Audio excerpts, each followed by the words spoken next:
সংঘর্ষে লরি চালকের মৃত্যুর ঘটনায় উত্তাল হয়ে উঠল মালদার চাচল থানার শামসি জিয়াগাছি এলাকা। ঘটনার উত্তেজিত জনতার ক্ষোভে মুখে পড়ল পুলিশ, যার জেরে আটক উত্তেজনা পরিস্থিতি হয় এলাকায়। সূত্রে খবর অনুযায়ী ভোর রাতে শামসি জিয়াগাছি বাইপাস এলাকায় রাস্তার ধারে দাঁড়িয়েছিল ছাই বোঝাই একটি ডাম্পার। সেই ডাম্পারের হঠাৎ করেই ছাই বোঝায় এক 14 চাকার লরির সজোরে ধাক্কা মারে। সেই ধাক্কায় লরির সামনের অংশ পুরোপুরি দুমড়ে মুচড়ে যায়। ঘটনায় লরির চালকের মর্মান্তিক মৃত্যু হয় এবং লরির খালাসি দীর্ঘক্ষণ গুরুতর আহত অবস্থায় লরিতে আটকে থাকেন। এই ঘটনার উত্তেজিত জনতা চাচল থানার পুলিশের বিরুদ্ধে নিষ্ক্রিয়তার অভিযোগ তুলে পথ অবরোধ করে পরে তুমুল বিক্ষোভ দেখায়। সময় পুলিশ অবরোধ তুলতে গেলে উত্তেজিত জনতার ক্ষোভের মুখে পড়ে। অবরোধকারীরা পুলিশের গায়ে লরির ছাই ছিটিয়ে তুমুল বিক্ষোভ দেখায়।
গ্যাস কাটার এনেছি, আমি ইলেকট্রিক কাটার আমি নিয়ে এসেছি, কিন্তু ওটাকে বার করতে পারছি না।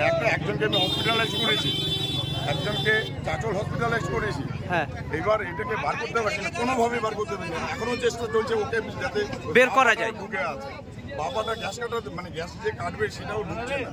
এখনো চেষ্টা করছি যে ওটাকে আমাদেরকে যে কোনো রিকভারি করতে হবে, মানুষটাকে তো বাঁচাতে হবে। কিন্তু তারপরেও যে এরকম পুলিশের উপরে হামলা। কারা করছে এই হামলা? পাবলিক। স্যার, তাহলে ভোর যারা পুলিশ কি করলো এই প্রশ্ন তুলছে পাবলিক।